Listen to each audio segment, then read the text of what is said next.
So we got our ground on the passenger side from the block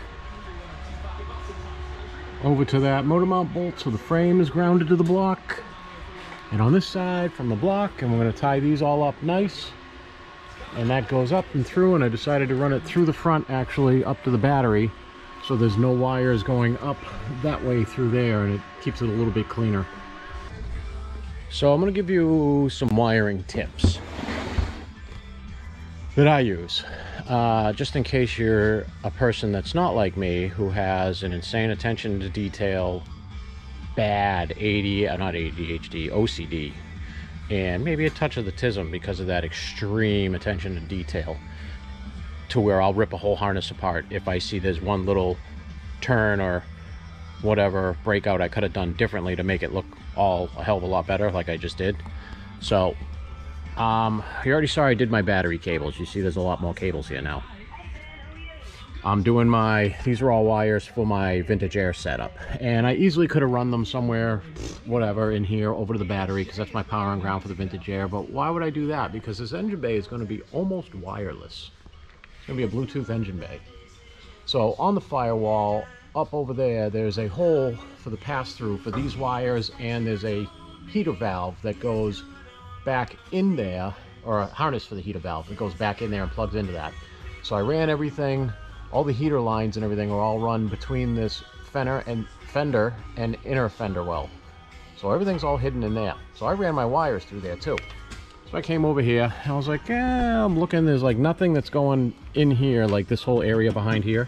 So I was like, okay, I'll pass them through here.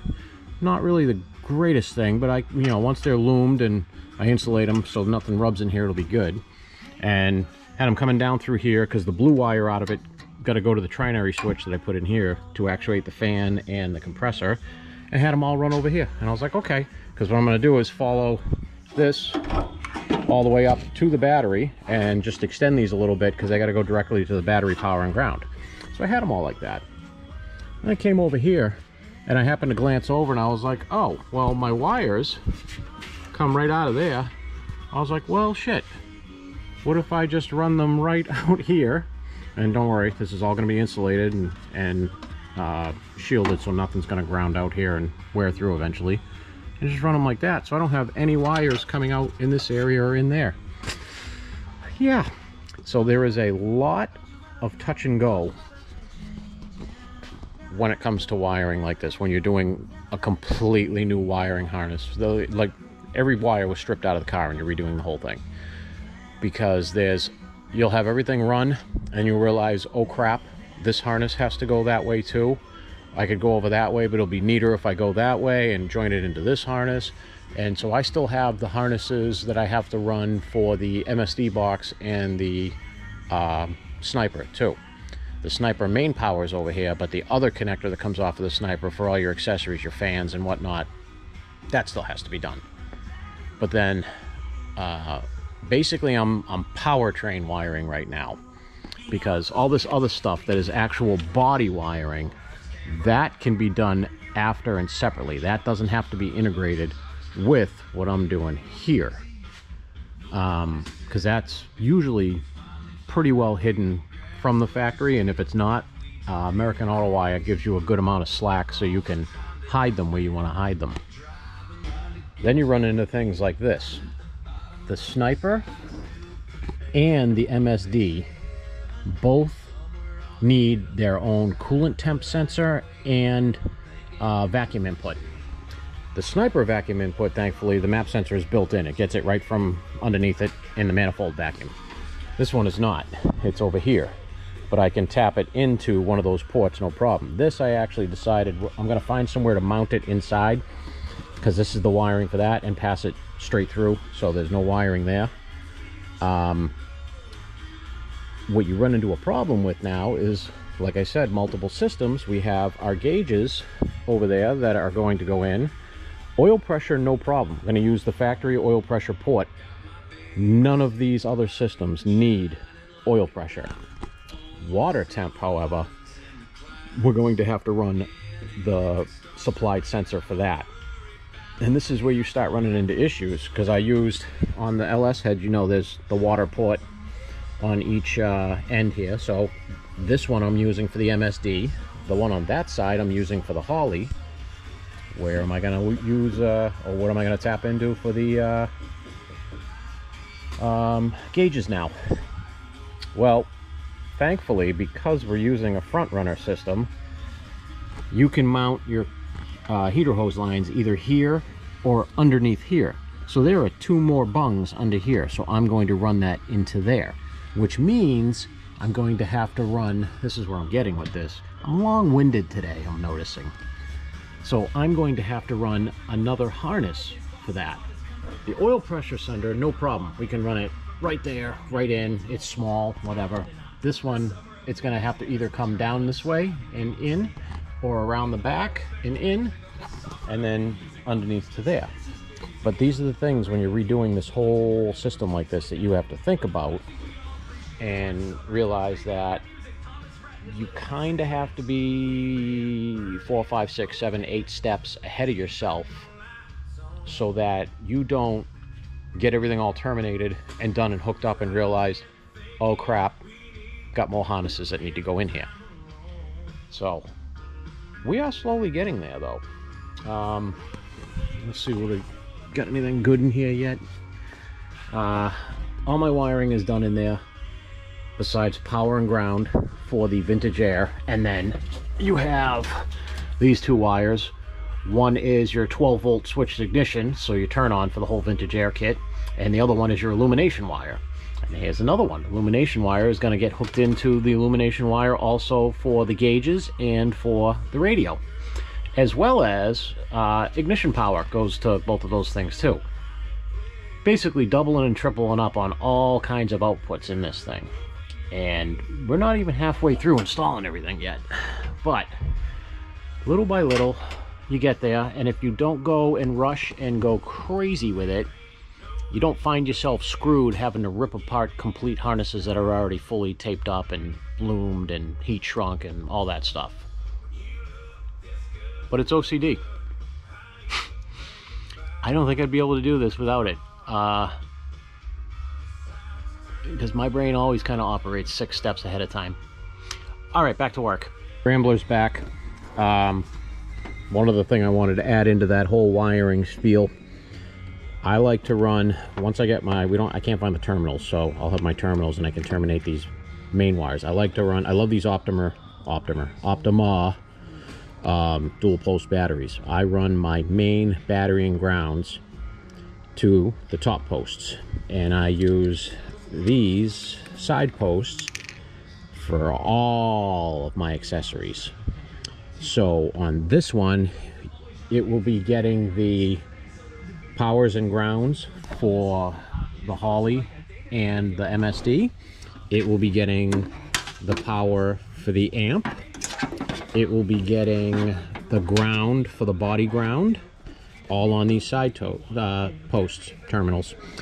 And the one thing I was bringing this up for is the other thing you want to do with wiring. You want to run all your stuff up here before you terminate stuff, because it is so much of a cleaner installation if when you terminate everything here, all your wires are roughly the same size, so you don't, or same length, so you don't have bunched up wires. You don't have to tape stuff back into a harness. It's just, you know, you'll have one bundle that comes in here, bundle of grounds that comes in here, and it's not a bundle of grounds and you happen to have this one extra wire that's out here, or it's, you know, 2-3 inches longer than the rest.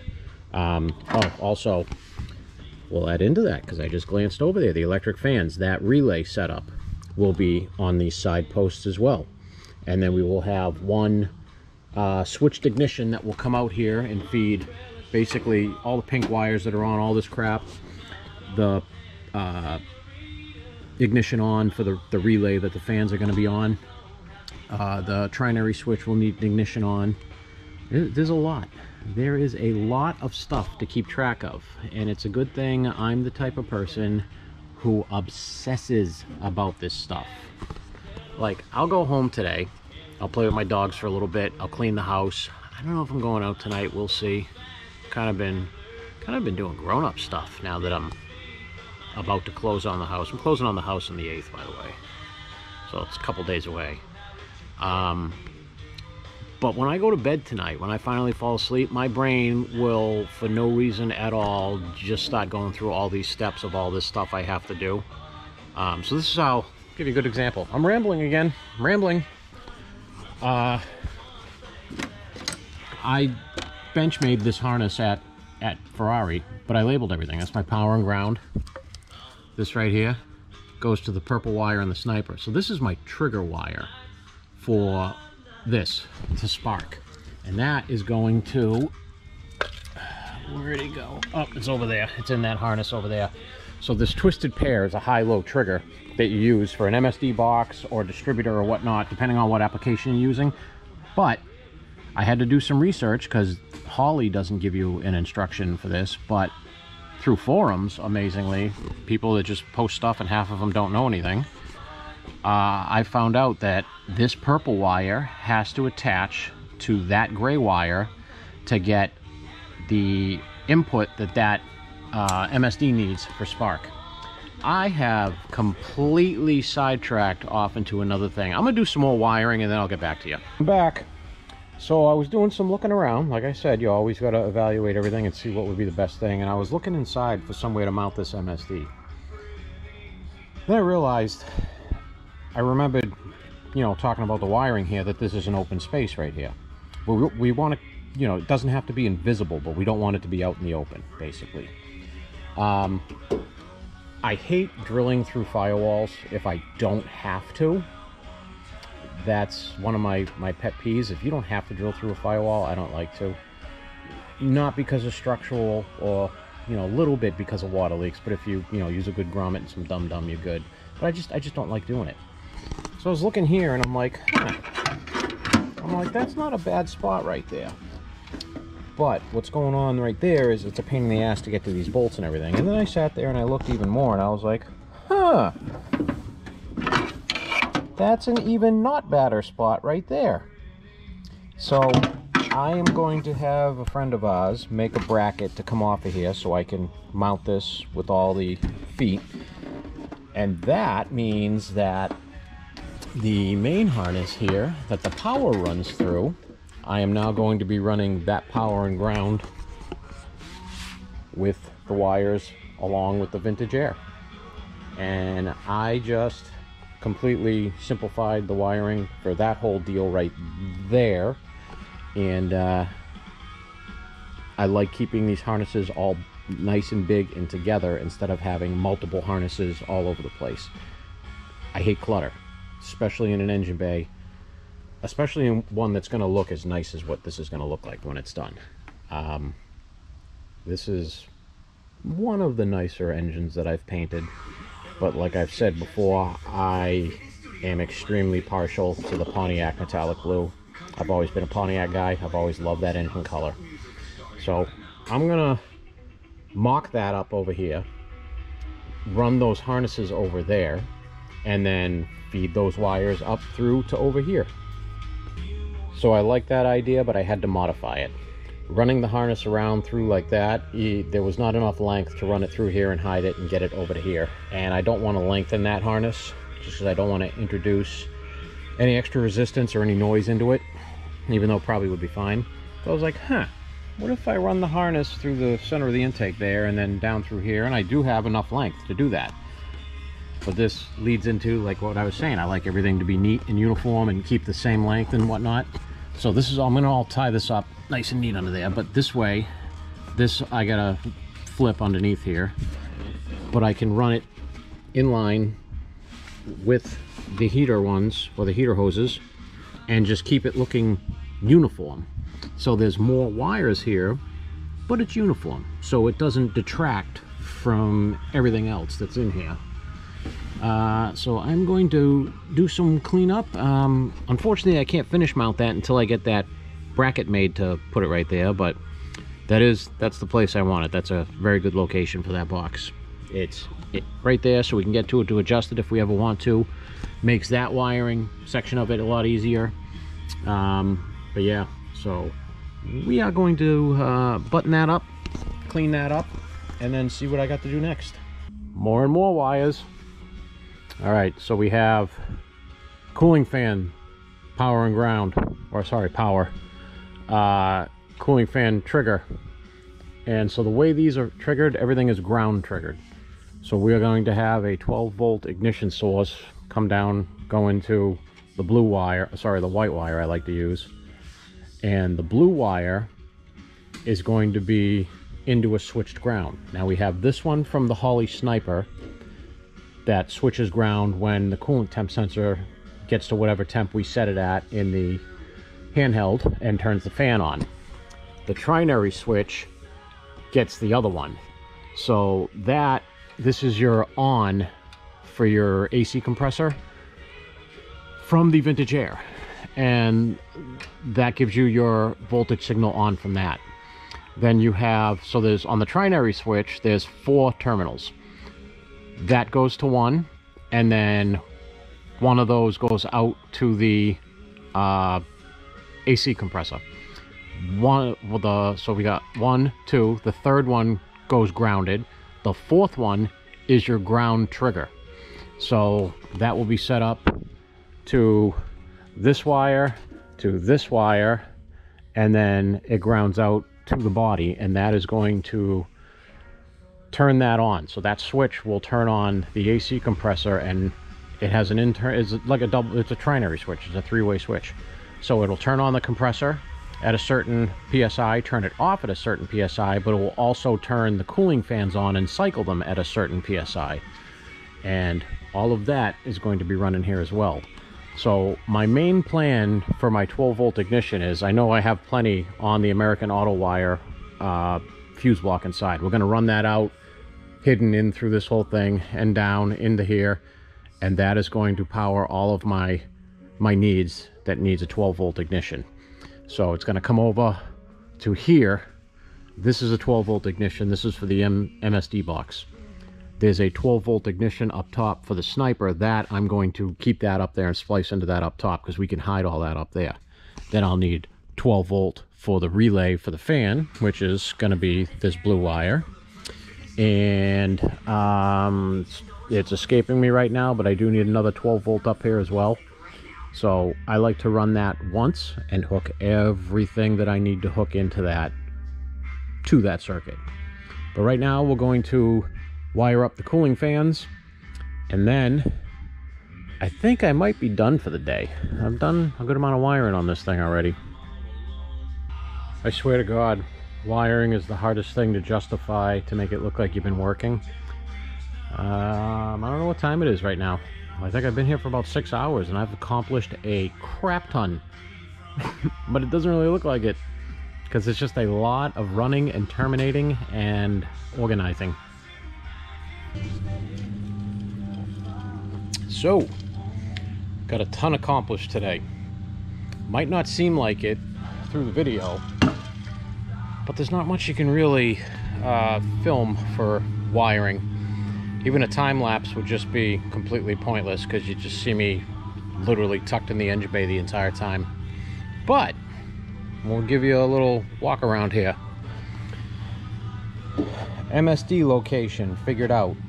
These wires are coming out of the harness. This is for a 2-step and launch control, which we're not using in this cooling fan relay mounted. All those wires run. This is all going to get loomed. This is your fan turn on through the Holley. This is that ignition feed pulse signal. I ended up getting the oil cooler. Oh, god damn it. Oil pressure. There we go. I'm hungry. I'm very hungry right now. So oil pressure sender's in. The wire is run down here for the water temp, but I need to get a different adapter for that big giant ass opening that they have there. Tied up these wires. I've got everything loomed over there. I just need to get my terminals so I can cut all those to length. Let's see, what else do we do here? We got, this is where I ran those wires through the firewall over here. This will get all tied up and tucked in here, all nice and neat and uniform. I've powered it up already and made sure that my ignition feed wire is good throughout the whole thing and the fans turn on and whatnot. There's our alternator wire, both the battery and the turn on, and the ground that's on this side of the block that I don't think I showed. Fans, I ended up drilling a small hole down in the corner down there to pass that through. Cleaned up all the wiring over here. It's all going to get loomed to go in through there. Tightened all this up all throughout here. Pulled all the pins out of that harness I didn't need. Pulled the pins out of this harness I don't need. And it's looking pretty decent. I think maybe next weekend it will be ready to start. You know, it won't be ready to move around or anything, and the inside, oh, can't forget my light.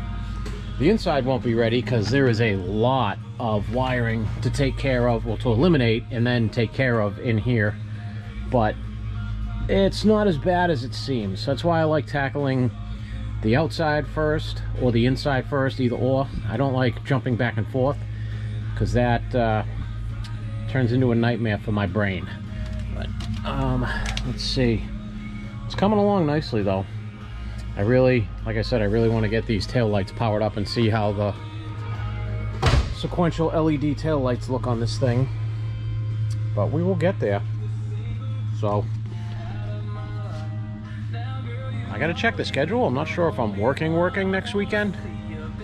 I know Monday or Tuesday, the 8th, is when I close on the house, so I will be busy. But we'll get back on this. We'll get this thing going. I kind of want to see this thing driving. I kind of want to drive this thing. So until next time, I'll talk to you.